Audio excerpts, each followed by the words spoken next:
세계사를 바꾼 혁명들을 떠올려 보면 대부분 한순간에 폭발한 것처럼 보입니다.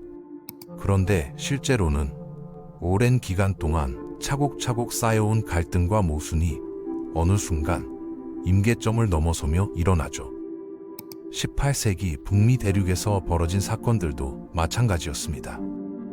평범한 세금 문제에서 시작된 작은 다툼이 결국 대영 제국을 둘로 쪼개는 거대한 혁명으로 이어지게 되었으니까요. 당시 누구도 예상하지 못했던 연쇄 반응이 일어났고, 이는 단순히 미국만의 문제가 아니라 전 세계 정치 질서를 바꾸는 계기가 되었습니다.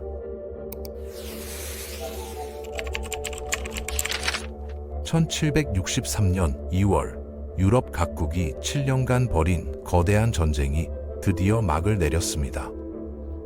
파리 조약으로 불리는 이 협정을 통해 대영 제국은 프랑스와 스페인을 상대로 완벽한 승리를 거두었죠. 인도 아대륙에서부터 서인도 제도, 그리고 무엇보다 북미 대륙의 광활한 땅까지 손에 넣게 되었습니다.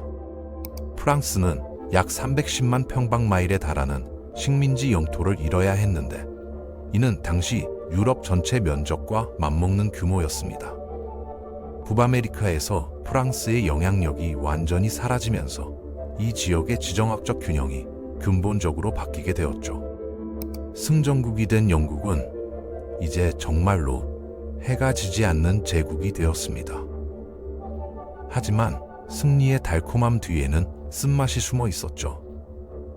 7년 전쟁을 치르는 데 들어간 비용이 엄청났기 때문입니다.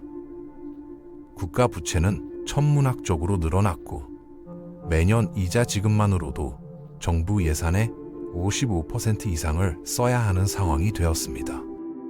더 놀라운 것은 새로 차지한 북미 영토를 지키기 위해서도 막대한 군사비가 계속 필요했다는 점입니다. 런던의 재무부 관리들은 매일 밤 장부를 펼쳐보며 골머리를 앓고 있었죠. 승리한 전쟁이 오히려 제국의 재정을 파탄 직전까지 몰고 간 셈이었습니다. 아메리카 원주민 부족들, 특히 이전에 프랑스와 동맹을 맺었던 부족들이 영국의 새로운 지배를 달가워하지 않았거든요. 1763년 오타와족의 폰티악 족장이 영국에 맞서 대규모 봉기를 일으켰습니다. 에팔레치아 산맥 서쪽에 있던 영국 요새들이 연달아 공격받았고, 국경지대는 피비린내 나는 전장으로 변했죠. 원주민들은 프랑스인들과 달리 영국인들이 자신들의 토지를 영구적으로 빼앗으려 한다는 것을 금세 깨달았습니다. 프랑스 정착민들은 주로 모피 무역에 관심이 있었지만, 영국계 식민지 주민들은 농업을 위한 땅을 원했거든요. 이런 근본적인 차이가 충돌을 불가피하게 만들었습니다. 그런데 정작 가장 큰 문제는 외부 적들이 아니라 영국이 보호하려던 바로 그 식민지들에서 터져나올 예정이었습니다. 아이러니하게도 영국이 프랑스로부터 식민지를 지켜준 것이 오히려 독립의 전제 조건을 만들어준 셈이었죠. 더 이상 프랑스의 위협이 없다면 영국의 보호가 그렇게 절실하지 않을 수도 있었으니까요. 인구 증가 속도만 봐도 놀라운 수준이었습니다. 유럽에서는 인구가 2배가 되는데 보통 150년 정도 걸렸지만, 북미 식민지에서는 겨우 25년이면 충분했죠. 풍부한 토지와 경제 기회, 그리고 상대적으로 건강한 기후 덕분이었습니다. 각 식민지마다 독특한 개성과 역사, 그리고 서로 다른 정치 체제를 갖고 있었습니다. 매사추세츠에는 종교의 자유를 찾아 신대륙에 정착한 청교도들이 살았고, 메릴랜드에는 가톨릭 교도들이, 펜실베니아에는 퀘이커 교도들이 각각의 공동체를 이루고 있었죠. 풍부한 토지와 경제적 기회를 찾아온 모험심 강한 개척자들과 기업가들도 많았습니다. 이런 다양성에도 불구하고 식민지들 사이에는 공통점이 생겨나고 있었습니다. 무엇보다 자치에 대한 강한 전통이 뿌리내리고 있었죠.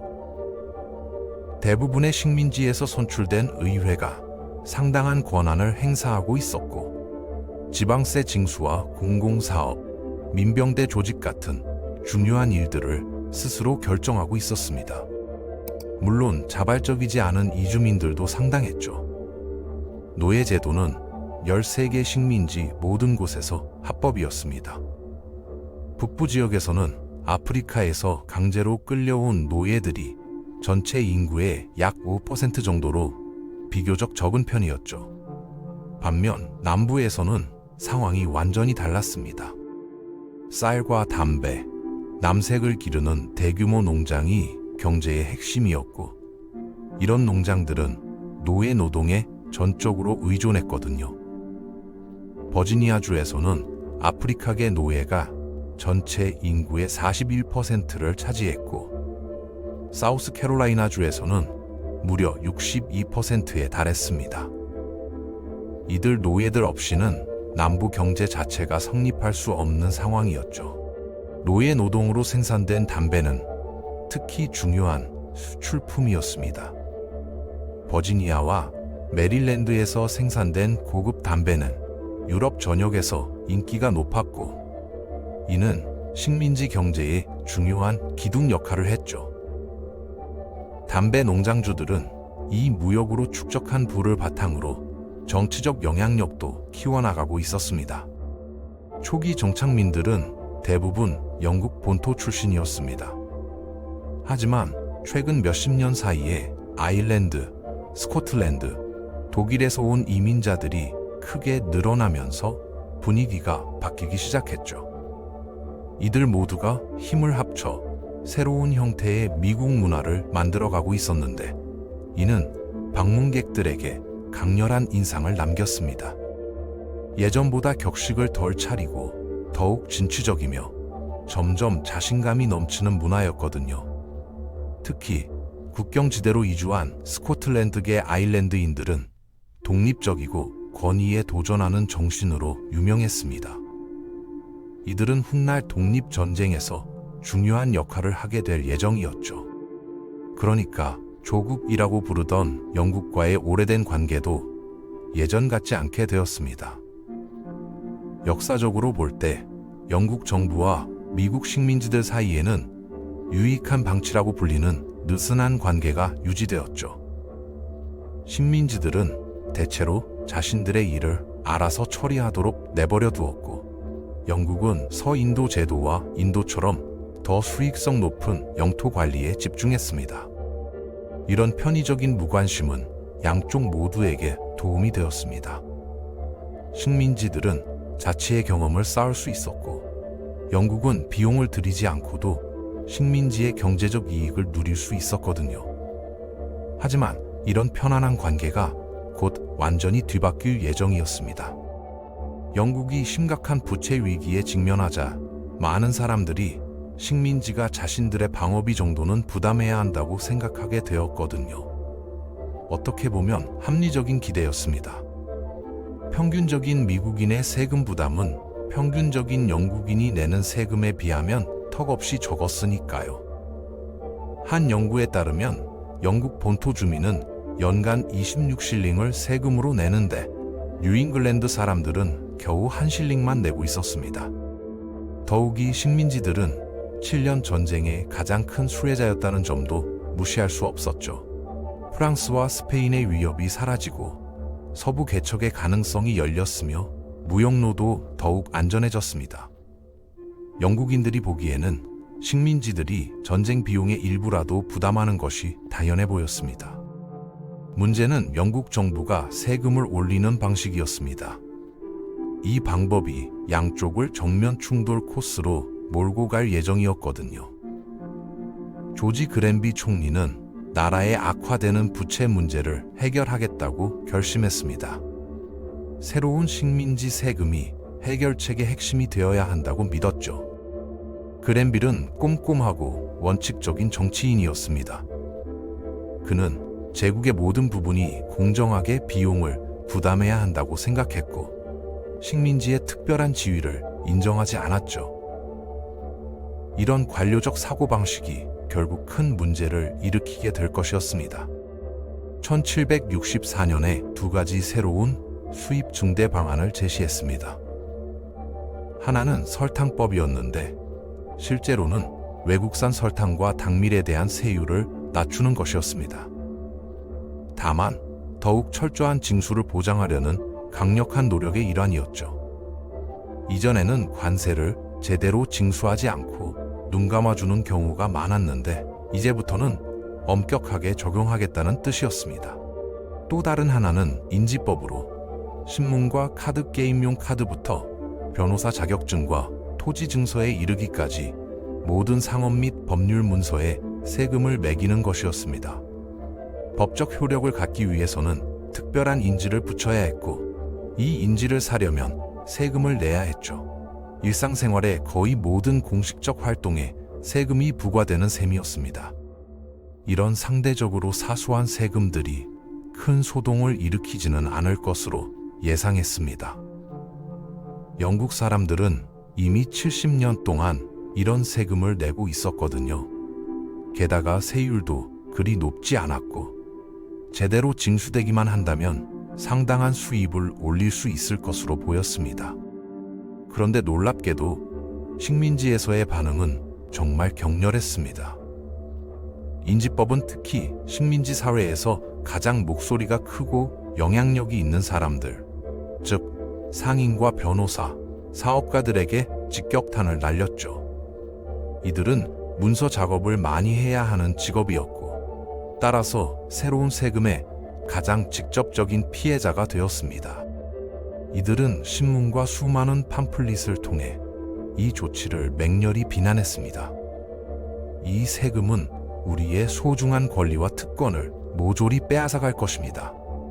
우리 주머니의 현금을 한순간에 말려버리고 무역 전반을 침체시키며 모든 종류의 산업활동을 위축시키고 우리를 가장 비참한 노예 상태로 전락시킬 것입니다. 라고 했죠.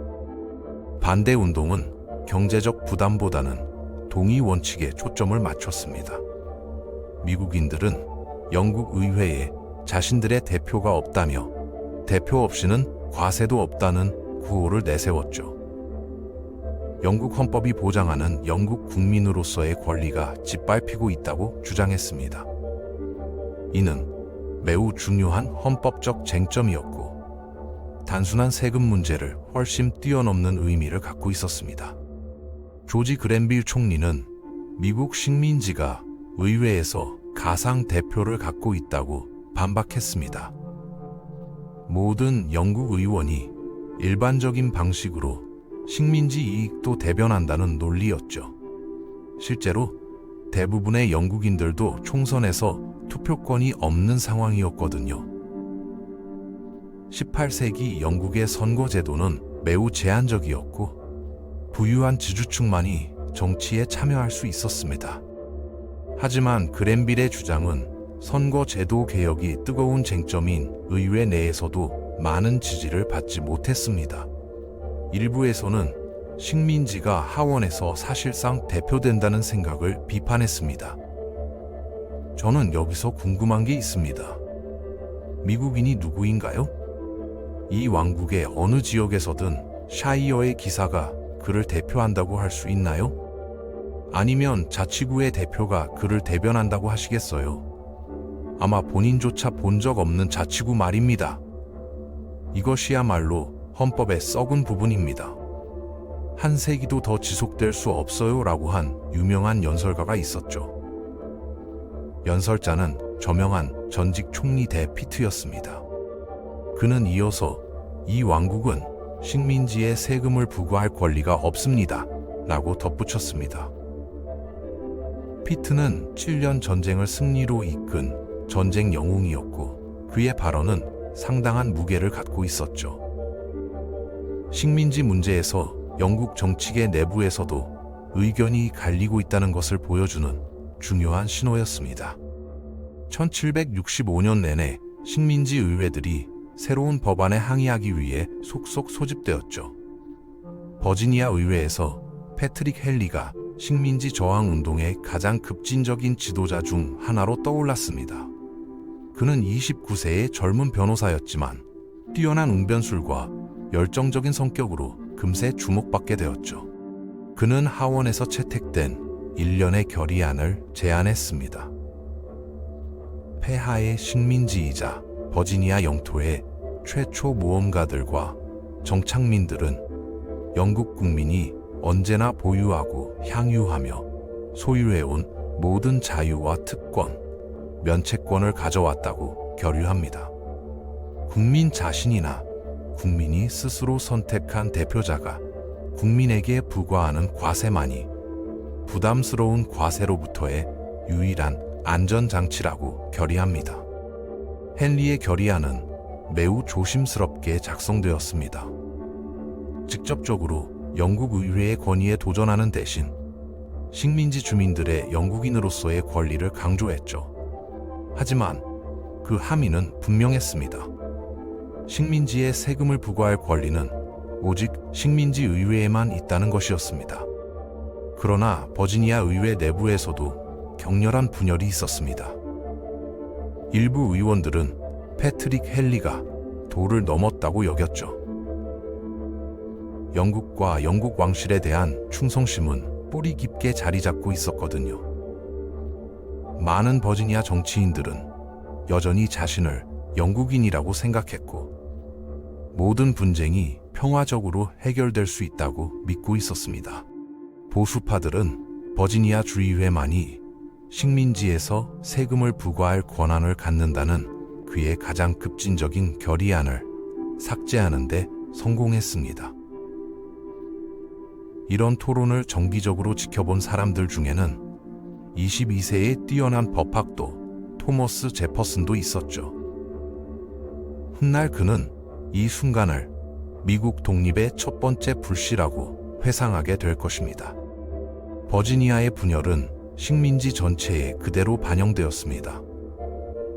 논쟁이 더욱 격화되고 시위가 폭력적으로 변해가면서 말이죠. 세금 징수원들은 폭도들에게 구타당하고 도시에서 쫓겨나며 강제로 사직해야 했습니다. 세금 관련 서류들은 찢어져 불태워졌고 왕실 총독들의 조각상은 자유의 나무에 매달리거나 화형에 처해졌죠. 보스턴에서는 특히 조직적인 저항이 벌어졌습니다. 8월 14일 큰 느릅나무에 인지법 집행관 앤드루 올리버를 조롱하는 인형이 매달렸죠. 이 나무는 곧 자유의 나무라고 불리게 되었습니다.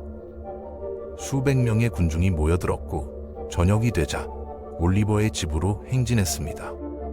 한편 13개 식민지 중 9개 식민지의 대표자들이 뉴욕에 모여 영국 국왕 조지 3세와 의회에 보낼 청원서 초안을 작성했습니다. 이는 식민지 역사상 처음으로 여러 식민지가 공동행동을 취한 사건이었죠. 인지법 회의라고 불린 이 모임은 미래의 대륙회의의 전신이 되었습니다. 대표들은 국왕과 의회에 대한 확고한 충성을 확인하면서도 영국인으로서 동의 없는 과세를 받지 않을 권리가 있다고 선언했죠. 청원서의 언어는 매우 조심스러웠지만 그 메시지는 분명했습니다. 식민지는 더 이상 일방적인 정책을 받아들이지 않겠다는 것이었습니다. 식민지 상인들은 영국 상품에 대한 불매 운동을 조직하기 시작했습니다. 이는 매우 효과적인 저항 수단이었죠. 영국 제조업체들이 식민지 시장을 잃게 되면서 의회에 압력을 가하기 시작했거든요. 경제적 무기가 정치적 저항보다 더 큰 위력을 발휘하고 있었습니다. 소란과 무역 피해 가능성, 그리고 세금 징수가 사실상 불가능하다는 현실이 마침내 영국 정부를 굴복시켰습니다. 이듬해인 1766년 설탕법과 인지법은 새로운 영국 총리 로키엄경에 의해 철폐되었죠. 식민지들은 큰 승리를 거둔 셈이었습니다. 축제와 기념 행사가 각지에서 벌어졌고 영국에 대한 충성심도 다시 높아지는 것 같았습니다. 그런데 영국 의회는 미국에서 세금을 부과할 권리에 대해서는 한 발자국도 물러서지 않았습니다. 세금을 폐지한 바로 그날 의회는 선언했습니다. 미국의 식민지와 주민들을 모든 경우에서 구속할 충분한 권한과 권위를 갖는다고 말이죠. 이것이 바로 선언법이었습니다. 이 말은 미국 식민지 의회들의 분노를 사기 위해 계산된 것처럼 보였습니다. 많은 사람들에게 이번 폭풍은 지나갔지만 또 다른 폭풍이 반드시 뒤따를 것이라는 확신을 심어주었거든요. 영국이 원칙을 포기하지 않았다면 비슷한 갈등이 다시 일어날 가능성이 높았습니다. 1767년 1년 후 의회는 식민지로부터 세입을 늘리고 식민지에 대한 권위를 증명하기 위한 일련의 새로운 조치들을 통과시켰습니다. 재무장관의 이름을 딴 타운젠드 법으로 명명된 이 법안들은 13개 식민지에서 격렬한 반발에 부딪혔죠. 차와 종이, 페인트, 납, 유리 등 식민지에서 많이 소비하는 영국산 제품에 관세를 부과했습니다. 타운젠드는 교묘한 전략을 썼습니다. 인지법과 달리 이번에는 내국세가 아닌 관세 형태로 세금을 부과했죠. 식민지 주민들이 내국세에만 반대했으니 관세라면 문제 없을 것이라고 생각했습니다. 하지만 이는 완전한 오판이었죠. 왕실 관리들은 타르를 바르고 깃털을 뒤집어 쓰는 잔혹한 처벌을 당했습니다. 이런 폭도들을 지칭하는 새로운 용어가 등장했죠. 바로 패트리어트입니다. 의회와의 대립을 피하려는 식민지 주민들은 곧 로열리스트로 알려지게 되었습니다. 정치적 분열이 깊어지면서 중간 지대는 점점 사라지고 있었습니다. 뉴잉글랜드의 패트리어트들은 스스로를 자유의 아들들이라고 부르는 단체를 조직했습니다.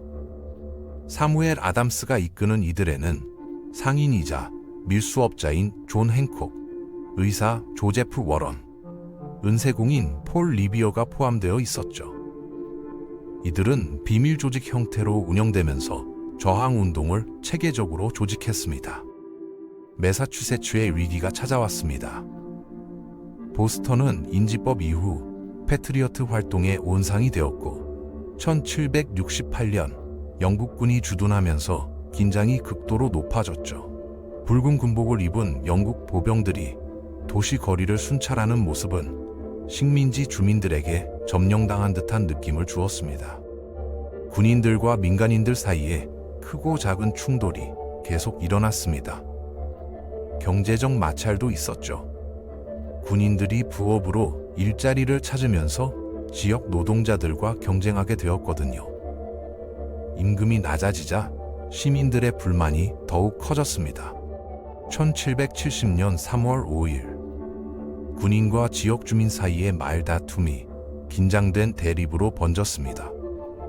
수백 명의 화난 군중이 눈덩이와 돌을 던지며 조롱하자 소수의 영국군이 당황하여 총격을 가했습니다. 지역 주민 5명이 목숨을 잃었죠. 그 중에는 크리스퍼스 애터커스라는 아프리카계 선원도 포함되어 있었습니다.